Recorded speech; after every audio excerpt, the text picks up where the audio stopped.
But first, my name is Daniella Perry. I'm the Vice President of the Georgia Chamber Foundation, and I serve on the MAX board. And I'm going to click through our slides. Really thankful to our anchor investors that make all of our MAX programming possible. These are so many great organizations that you can see on the slide, but just again, grateful to all of our anchors for making all programming possible. So I'm going to let our distinguished panelists introduce themselves. We've got a great conversation this morning, and just again, thanks to everyone being with us. So Jennifer, you're first on my screen, so we'll let you go first, and then Tim, and then Jasmine. Good morning, everyone. My name is Jennifer Lee. I'm a senior policy analyst for higher education at the Georgia Budget and Policy Institute. Good morning, everyone. I'm Tim Cairl, Senior Director for Educated Workforce at the Metro Atlanta Chamber. Hi, everyone. My name is Jasmine King, and I'm the Director of State and Federal Affairs at the Georgia Chamber of Commerce. Great, and thanks again, everyone, for being with us. And to all attendees, if you've got questions, please feel free to put them in the chat. We'll get to those too. We've got some that we'll get started with, but again, please put them in the chat if you've got them. First, want to start with, just y'all's organization's priorities for this legislative session. What are things that you are thinking about being proactive about? And Tim, I'll start with you. All right, so we have kind of some perennial favorites. One of them is around early education funding, in particular the CAPS program, the Child and Parent Services. So if you're not familiar with the program, it is basically a subsidy for childcare for working families. And we did a study with Georgia State about a year ago that showed where some gaps were in that program. Really encouraged by the funding slots that were opened by the governor through some of the federal funding that's come down to the states.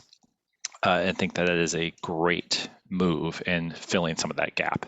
So we just want to continue to see that program supported and continue to see that those funding streams remain intact. There's some other related items around that CAPS funding, like the Decal Scholars program and some other things that are really helpful in making sure that our childcare system stays intact, particularly in the challenging times that we live in with workforce. So that is always a top priority. A second one is the computer science funding for K-12 schools. We had a study that came out several years ago, back in, I believe, 2018 now, showing that only about 49% of middle and high school students in Georgia had access to any type of computer science course, which is well behind where our peer states happen to be. So we worked together with then Chairman P.K. Martin on getting that computer science funding through. And just to explain what it is a teacher professional development funding to train computer science teachers. Now, that doesn't mean that we're dedicating full teachers to doing only computer science. Some of it is training existing teachers to teach a computer science class. So not surprising, I think, to many of us for teachers, just like everybody else, computers and computer sciences can be a hobby. So it's something that they want to add on to an existing certification. So that has been a big priority for us. We still have some work to do to get enough computer science teachers trained so that every school has a computer science class. And we're also, focusing on equity issues. So how does that look, rural versus urban? How does it look in underserved schools, traditionally underserved schools? So there's a lot of work still doing there, but very encouraged by the work that the Department of Education is doing there. And the last one is really just on the career connections and access to college. We've been a proponent, along with many of you on this call, for a needs-based aid scholarship. And encouraged that is now officially on the books and has some funding. And we want to continue to see that program expanded and that more students just have access to any type of post-secondary education, regardless of their financial situation. Thanks so much, Tim, and really glad you brought up CS for Georgia too. Jasmine, would you kind of share about some of the Georgia Chamber's priorities? Absolutely. Thank you so much, Daniela. I think it's also important to note that I'm on our government affairs team. So Daniela is our public policy expert, but we've done a lot of work with her. And education is fairly new to my deck of legislation, but I think it is very important that Tim mentioned needs-based aid. That's been something that we've always really focused on here at the Georgia Chamber, and particularly that's something that I've worked on in the past, making sure those kind of programs get promoted. But there are 3 specific areas that I would like to highlight in terms of the Georgia Chamber legislative priorities. We really promote policies that increase awareness and access to higher education options for students, as well as return on investment. We're really supportive of policies that improve college persistence and completion rates, and we promote continued and expanded investment in public and private research. So what that means to us is we are really supportive to our membership in making sure that, whatever is most important to them, we're able to bring that to their attention and be supportive of their issues. At this time, I don't think there's any legislation that we are pushing through this session. Daniella heads up a lot of the policy committees that we have there. So if that is something different, Daniella, you can chime in there. But at this point, I don't think there's any proactive legislation that the Georgia Chamber we're going to be pushing through on the education forefront this year. Yeah, no, just kind of seeing what comes down the pipeline is where we're are. But Jennifer, what are GBPI's priorities? Thanks, Daniela. I will be like everyone else on this call by echoing that need-based aid has continued to be a priority of the Georgia Budget and Policy Institute. Georgia's largest source of need-based aid funding to students is actually a student loan. And so we would like to change that and have some actual scholarships, need-based scholarships go out to Georgia students.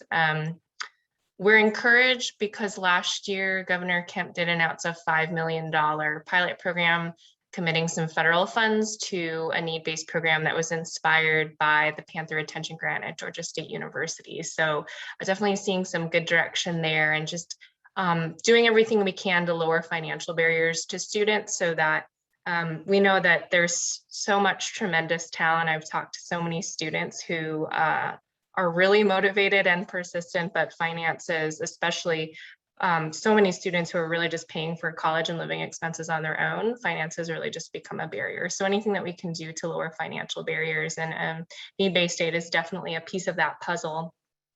Another priority that I want to mention is around specifically around financial aid funding for students in our technical colleges. We are also a priority at looking at how Hope Grants support students in those areas. We've seen over the years, Hope Grant funding really kind of decline relative to Hope Scholarship funding in four-year colleges and universities. So looking at how we can increase that amount in Hope Grants and also expand the number of programs that Hope Grants can cover within Hope technical colleges. So we definitely saw a step with that under Governor Deal with the career grants, Hope Career Grants, and seeing, and that was a great step in seeing where we can build on that work. So those are our priorities in higher ed. I'll also mention a Gbpi priority, although I'm not our K-12 analyst in K-12.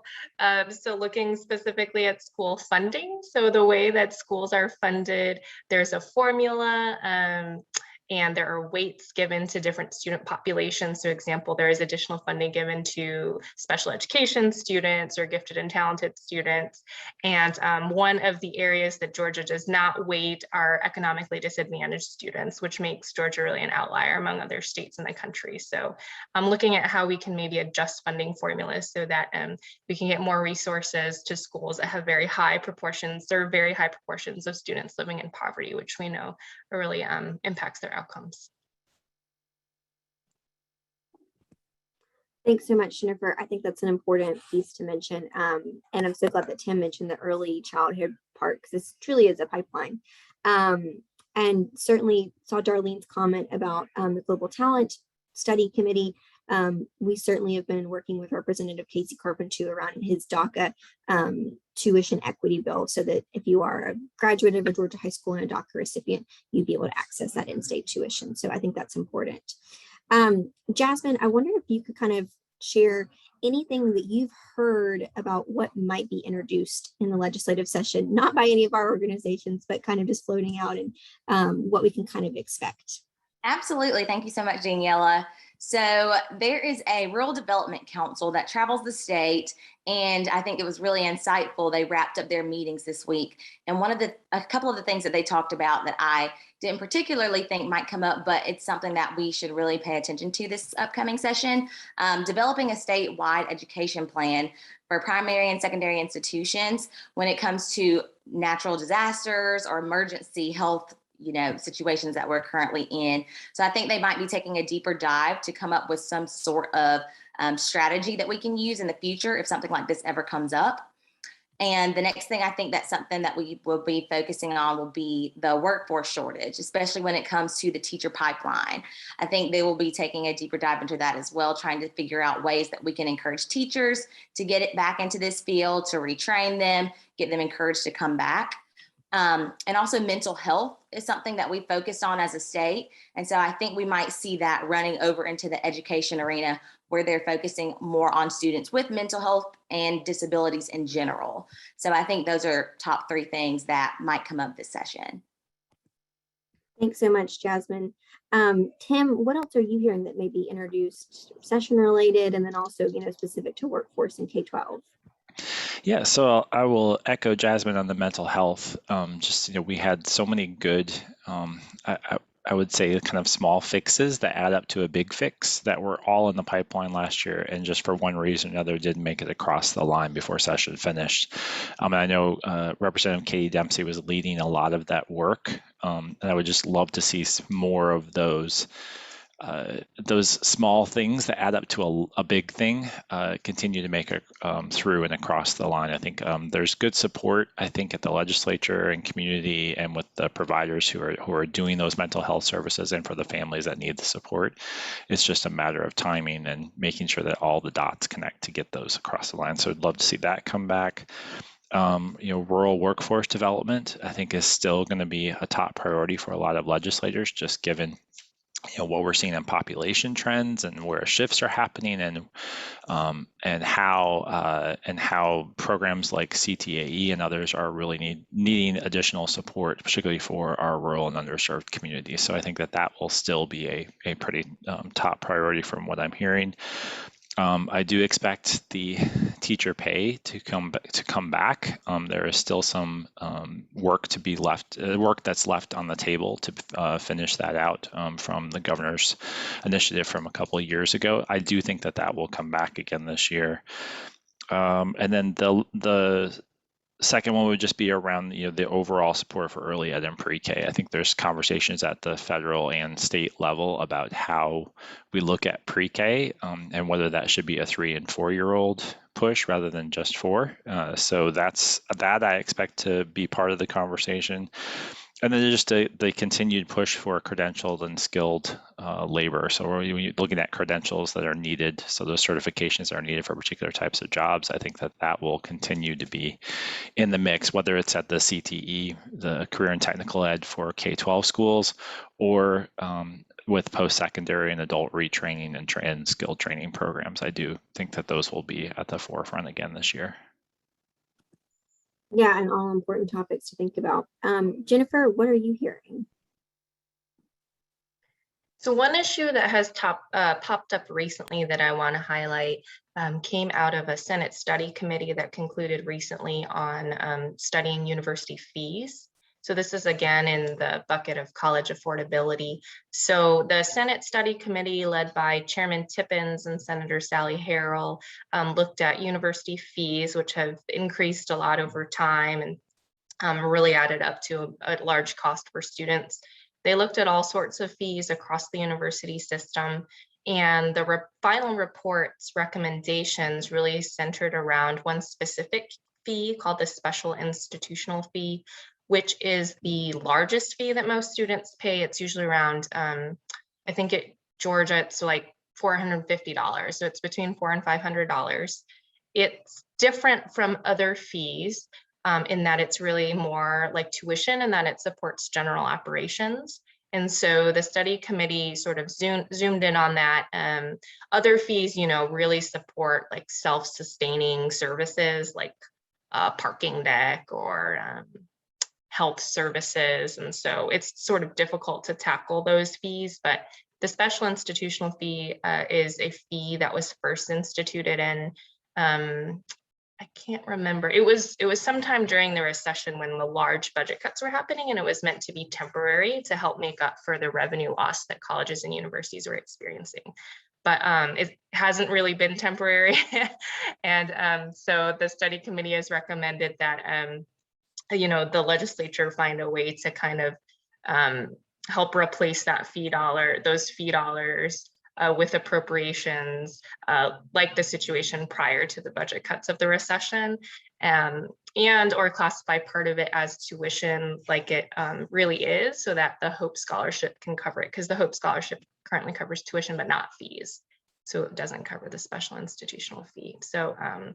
So that is something that came out recently from the Senate Study Committee, and Senator Tippins definitely showed a very large interest in this issue. So I'm expecting, just with his position on appropriations and also as chair, that we might see some discussion or movement around that fee in the legislative session this year. Well, certainly a lot to keep our eyes out for, and a whole lot of different buckets. So never a dull moment at the Georgia General Assembly. And saw a comment too, just about WorkSource Georgia and all the great opportunities there to continue to assist individuals to continue to further their careers and credentials. Super great organization, and of course a anchor investor of Max, which is great. So I know, having an election year too makes things a little bit more interesting for all of us down at the General Assembly. But Tim, wanted to just toss it to you.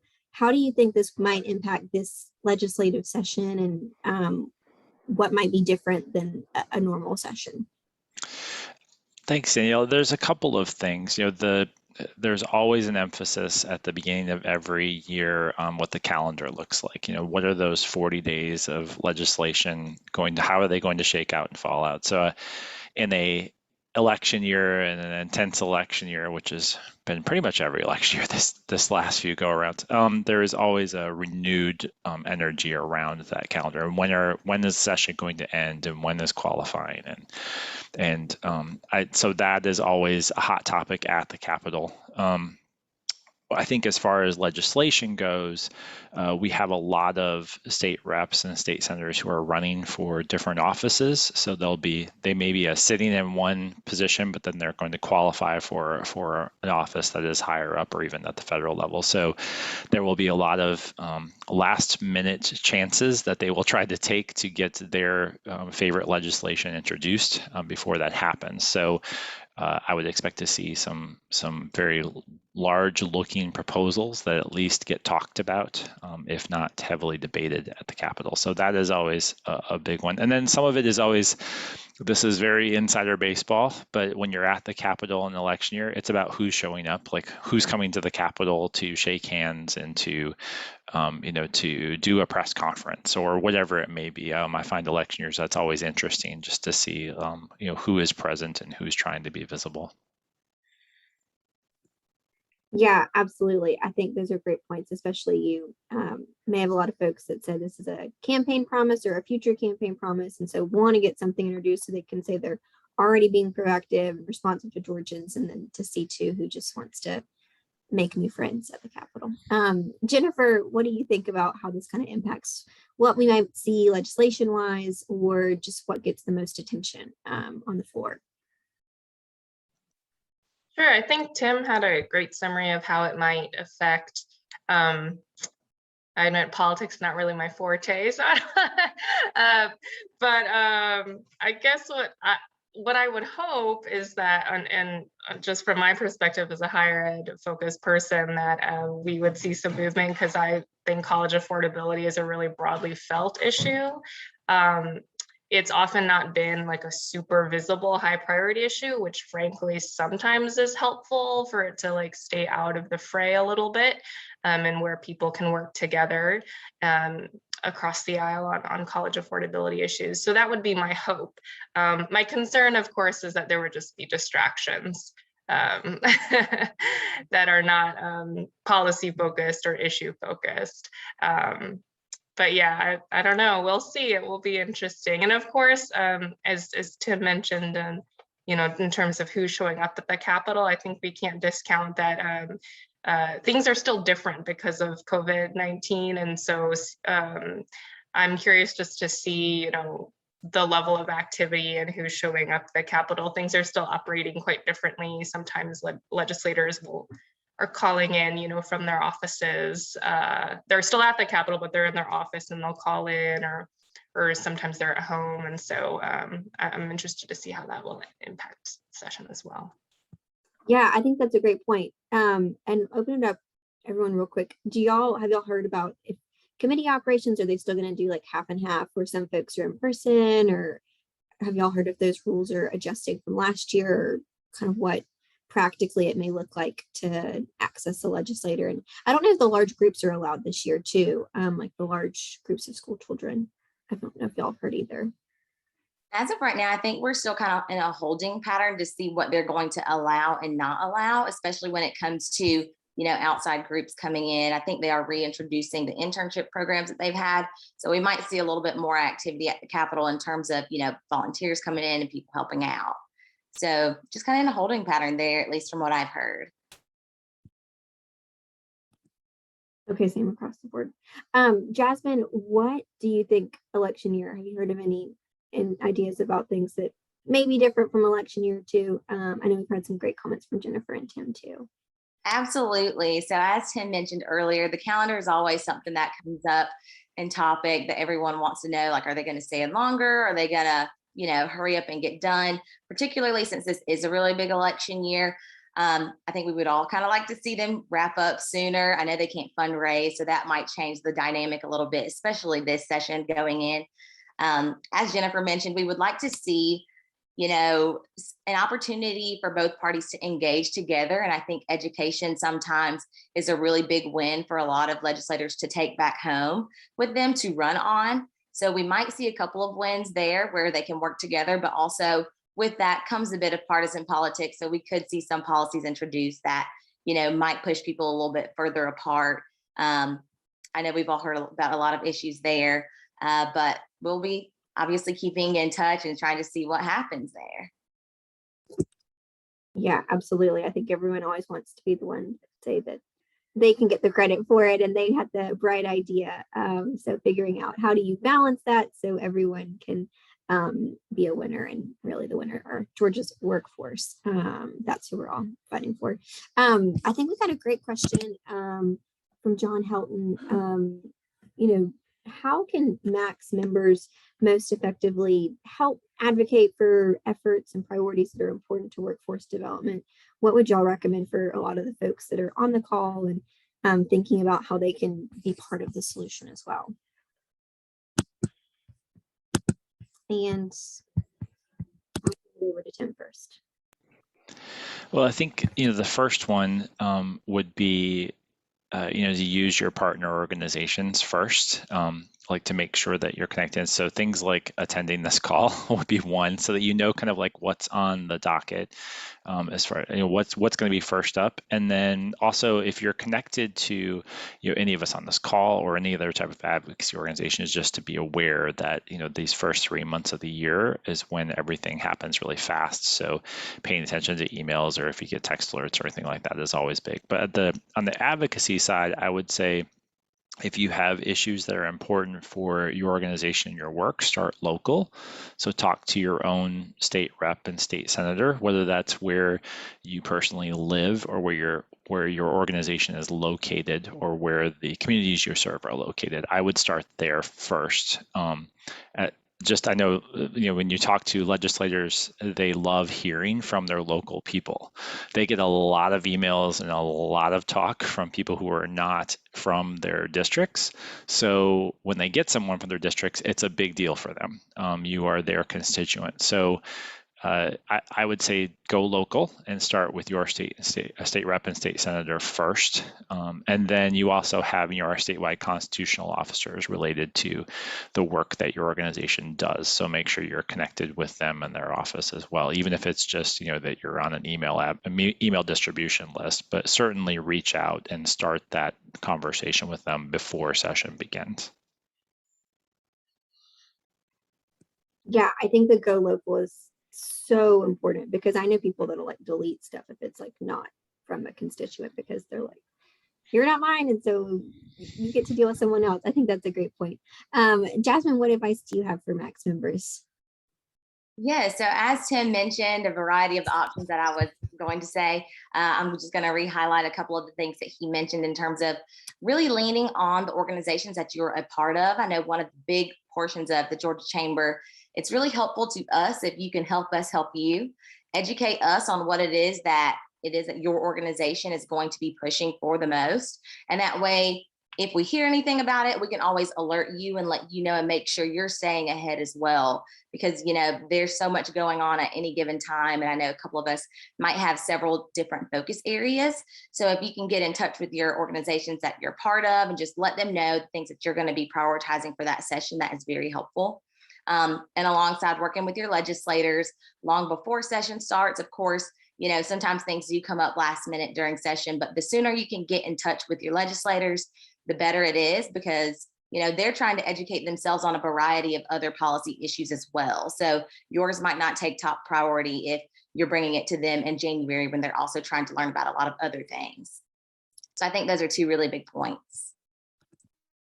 Yeah, so much goes on in the off season that's super important. And Jennifer, I know y'all do a lot of proactive work too, but what would you share with Max members about how to best advocate for continued workforce investments and higher ed and everything that we think is, important?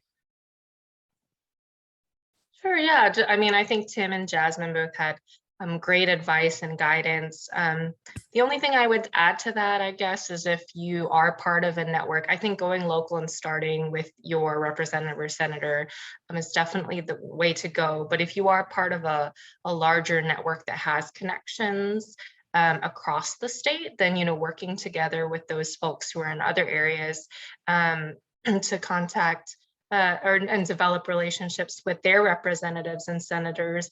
And also, I would say if any of your organizations are direct service organizations or have direct contact with impacted people on the ground with lived experience, that's also a great place to go just for stories and experiences, not only to share with lawmakers, but to, just to keep in touch with throughout session for yourselves. I know I've definitely benefited as a researcher and an advocate by speaking with students, just to hear what's going on with them and really get a sense of what it's like. So I would say just not to neglect that as well.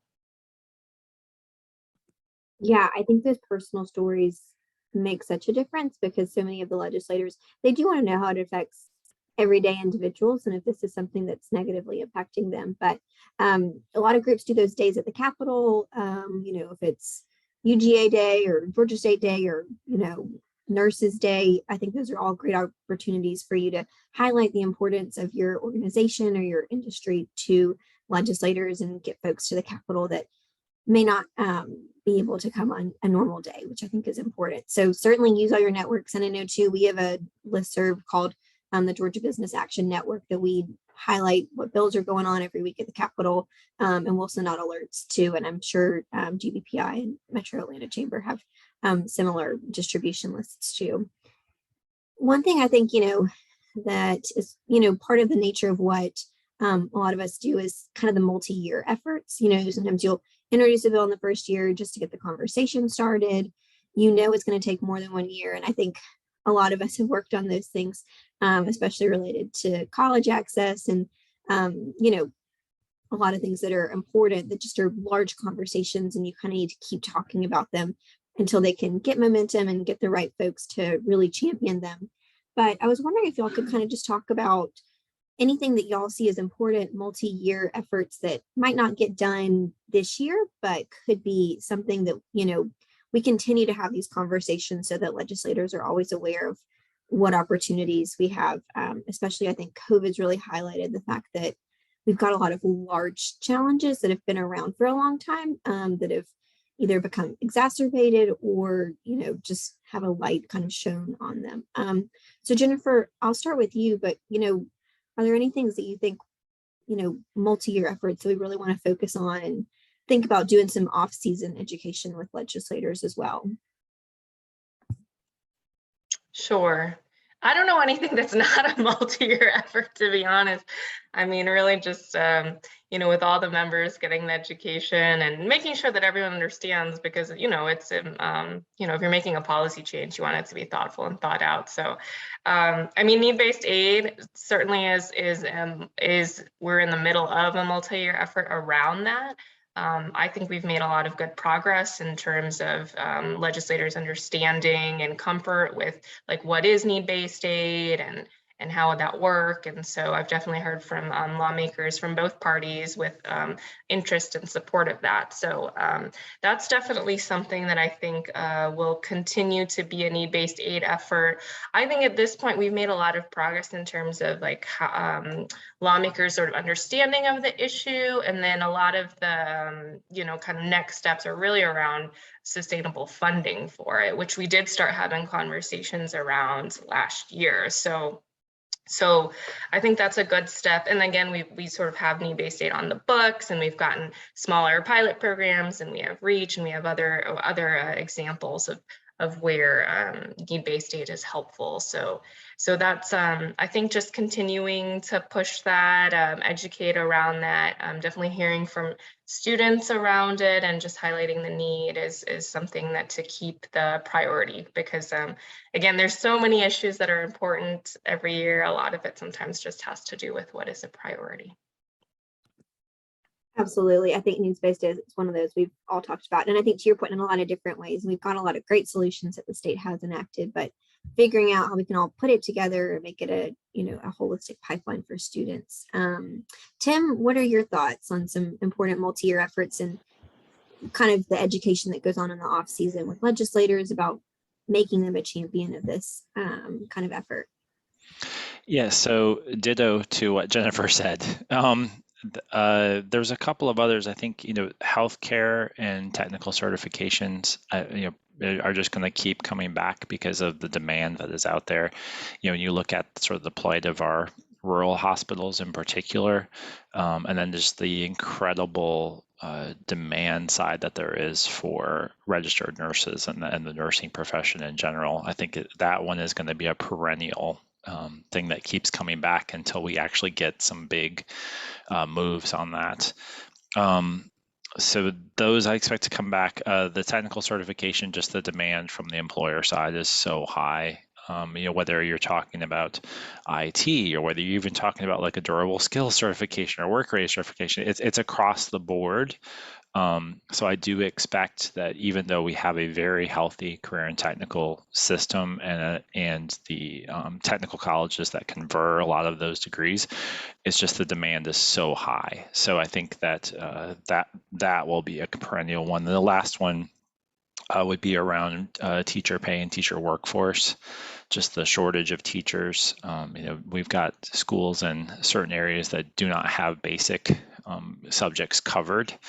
So that is of high importance, and pay is a part of that, but it is not everything. There's a lot more to it as far as supply and looking at how we're recruiting and what type of workforce we want to create for our teachers. I think is a big topic that a lot of legislators are getting more and more interested in, and certainly our State Department of Education is concerned about that. So I just think that one will continue to be at the forefront of policy discussions.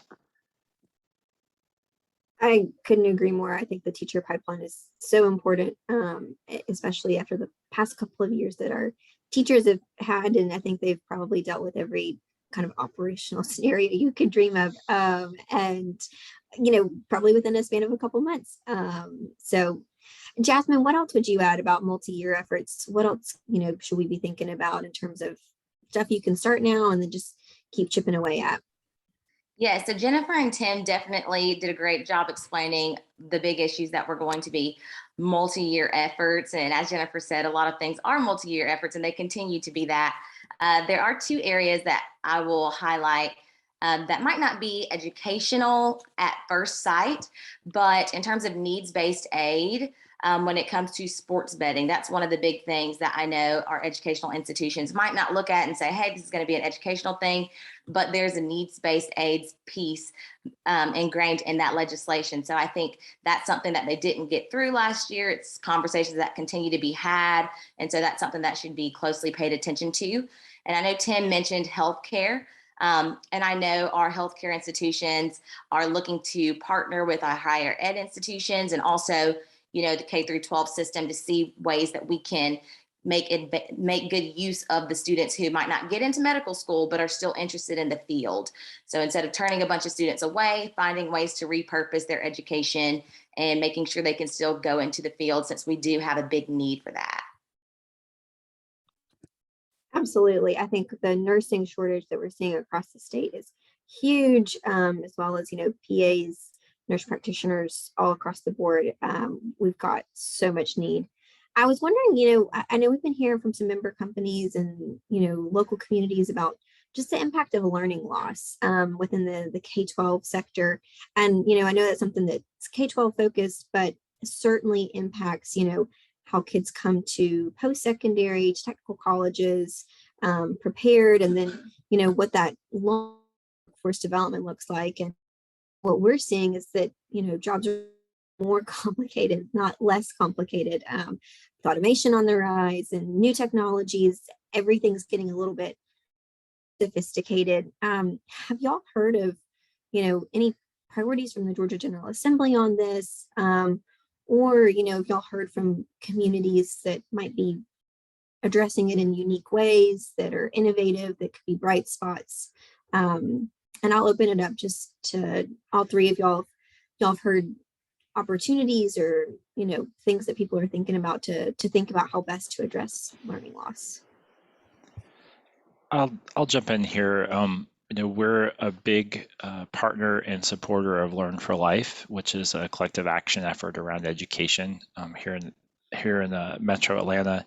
And there are similar efforts, in different cities around Georgia, different communities around Georgia. But the one here did a great study right at the very beginning of the pandemic on looking at early learning loss, which has been echoed in the recent research report that came out of the Georgia Department of Ed that mirrored a lot of the same results, which was showing significant declines in learning growth. So the year-to-year gains we have been making on things like literacy and 8th grade mathematics took a backslide. So I would expect that a lot of attention is going to start to shift as we go through the growth of the federal funding, most of which will start ending in about 3 years.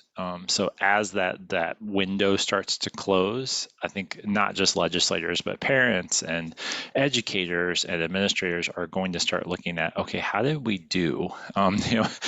We threw a lot at this. How did we do? On the innovative side, I'm really encouraged by the particularly high schools that took a very intensive focus on things like attendance and high school graduation. Like they refocused a lot of their efforts given the crazy conditions that we were under last year and then this school year, particularly with virtual and how do you count attendance and then what counts as participation, those attendance.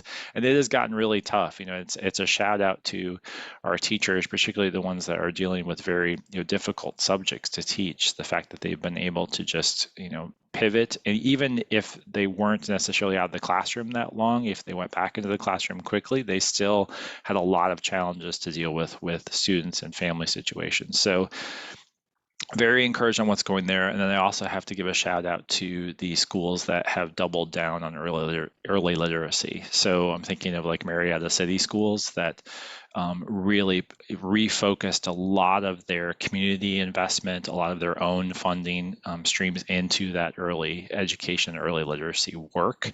And they've made it a long-term investment. It's not just for this 1 or 2 or 3 year period. It is a long-term, ingraining in what they do. So that is encouraging. I think that those types of efforts will pay off long-term, all the way, not just through K-12, but all the way up into post-secondary and workforce and everything connected after. So those two, and then the last one I will I will say is on the career and technical ed, I think just there's a lot of innovation on the school side and rethinking how they're doing career and technical ed and what industries they are connecting with, and really trying to make that more hyper local. And this is just to explain what I mean here is, if we went back in time a couple of decades ago, there were the popular career and technical programs that were kind of starting to become really widespread. And I think that it's just sort of the natural maturation of how programs go, right? A lot of schools have started looking at, well, what jobs are available in our community or in our region, and they're retooling their technical programs to adjust for that. So it's a little more localized, much more about what programs and jobs are relevant for students so that we're training for the right thing. So that I think is encouraging. I would expect to see that will get renewed attention again as we go into the next couple of years. Absolutely. And I think it's so important too for rural communities to develop their homegrown talent and, keep some talent local instead of having a lot of brain drain to other states or other parts of the state.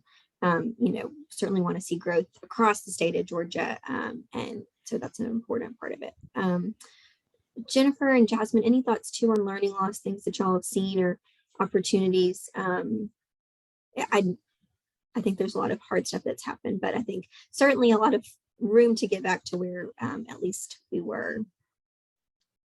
Yeah, just to add to what Tim said, I would say in addition to academic learning loss, the most frequent challenge that I hear from teachers and educators is actually around really the loss around social emotional learning. The past 2 years have been so difficult for so many children and families, especially those from low-income backgrounds, that I think it's important to also look at policies outside specifically of education to think about how we're supporting kids in the social, emotional, mental health has been mentioned realm. We know that all of those things are really important. So when we're thinking about access to physical and mental health services, even just access to childcare, as Tim has mentioned, all of those things are really important and affecting how our kids are showing up at school and how just ready they are to even engage in academic learning. So one of the biggest challenges that I've heard a lot from teachers is just that social emotional piece has really has in some ways been stunted for a lot of students in the last couple of years, just in addition to all of the, again, maybe physical and mental health challenges, just like basic needs challenges that some students were facing. So I would encourage us to think, through that type of lens, I guess, and looking at other policies as well. I think that's such an important part because we know if kids aren't ready to learn, then they're not going to do their full potential. And if anyone's interested too, I know Gbpi has done a lot of really interesting work and reports on that. But Jasmine, what else would you like to add? Yeah, so I definitely think Tim and Jennifer did a great job answering the questions and covering a lot of the bases there. But just retouching on something that I mentioned a little bit earlier with the Rural Development Council, I think, with the loss of learning, that is something that they're going to be looking at a lot more closely. They didn't give any kind of ideas on what that looks like to them, but I think we can see, a legislative focus on what can be done from a statewide perspective. As Tim mentioned, I'm sure Marietta is doing a really great job. They've proven to be pretty strong in a lot of their areas, but I think, they're looking at how we can apply something like that statewide. So we can expect to see some of that there. And then, as he also mentioned, refocusing efforts on what students are actually good at. The past year changed a lot for a lot of people, and some students don't want to go to college. They've realized they might be ready for work and ready to start earning money to help their families out. So I think we might start taking a closer look also at what ways they can get involved in the workforce, if that's traditional, going to college, or if that's a little bit more non-traditional and getting them plugged into the workforce. Yeah, I think that piece about remembering what kids are good at is really important, especially, for confidence development, for them to feel empowered to go do other things. If kids don't feel secure in doing much of anything on a day-to-day basis, I don't know how we can expect them to dream and, want to go do harder things that seem impossible. We've got a couple minutes left. So, any last minute questions for our panelists, please put them in the chat. But just any closing thoughts that y'all have about things to expect or maybe how best to prepare. We're so grateful for your time this morning. You've shared a lot of great nuggets for us. And I think we're all eager for January, if anyone can be eager for the legislative session. But just any thoughts before we close it out this morning?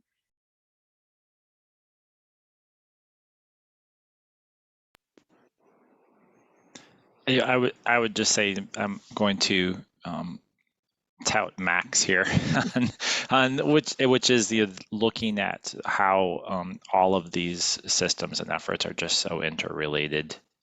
So you can't talk about early ed without talking about workforce, without talking about K-12 and post-secondary and education training, and just realizing how all of these are linked together. So the importance of partnership and cooperation and how these organizations work together. I think the pandemic has just highlighted like how important that connection and correlation of programs and services is. And certainly we know it from working at the Capitol that you rely a lot on each other, even if you're not working on the same things at the same time. So there's this sort of rowing in the same direction that I think is very important. So the importance of coalition and cooperation, I think, is more important now than it was 2 years ago, if that's even possible, but I think it is.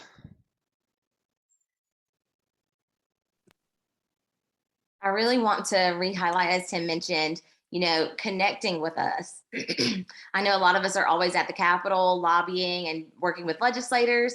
The more you can get in touch with us, it might not be right away that we can speak with you, but the more you can educate us on what it is that you all are going to care about the most, we'd love to talk to you. We'd love to hear from you because we understand we aren't necessarily as deeply dived into some of the issues that you care about. And we really want to make sure we can be helpful to you. So as you are working with your organizations, please feel free to reach out to us. Any way we can help, we would like to be helpful, or even connect you to someone who you need to connect with. It's all about those connections, and it's very helpful, especially, as things get moving quickly at the Capitol.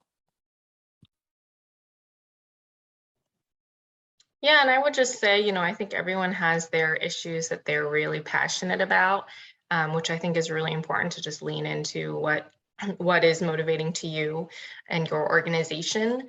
But also to remember, I think especially in an election year, everyone has a tendency to think, oh, what's good for me or what's good for my organization. But just to remember that education in particular is something that really benefits everyone if everyone has access to it. So just remembering to make that connection and plug, I think, especially when you're talking to your representatives and senators, that education is something that is good for everyone in Georgia. Absolutely. I think community, connection, educated workforce, stronger economy, those are all things that are so important and great things to emphasize. Let's see if I can share my screen because this is a great way to close out Max. And this morning, if I can get my screen to advance.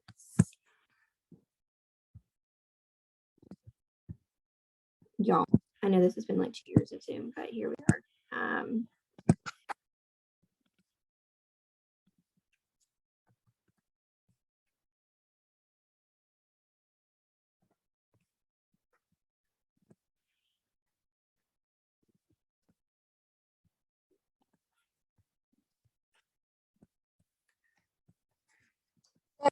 Closing it out this morning, just making sure that you are a member of Max. These are some testimonials from us, but I think you've heard great testimonials too from Tim and Jennifer and Jasmine. Max is certainly an incredible resource. And so, the more we can build these connections in community, I think the stronger our state will be, and certainly our workforce community. These are some of the benefits that you get. I think there's numerous ones. And if you have any questions, I know we would all be happy to answer them and share more about why Max is something that we all invest our time in. I know Tim and I on the board too really spend a lot of time with this organization, so would be happy to talk further. And just thank you so much to our anchor investors. Again, these organizations that we could not do our max programming with. So just so grateful for all of these organizations. And that's the end of our program this morning. Please, be on the lookout for future max programs in 2022. This is the last one of 2021. So again, thank you to Tim Cairl with the Metro Atlanta Chamber, Jennifer Lee with Gbpi, and Jasmine King with the Georgia Chamber for your time this morning. And we'll send out all information about 2022 max minutes in January. So have a great week and have a great holiday season. Thanks, y'all. Thanks, Daniela. Bye. Thanks.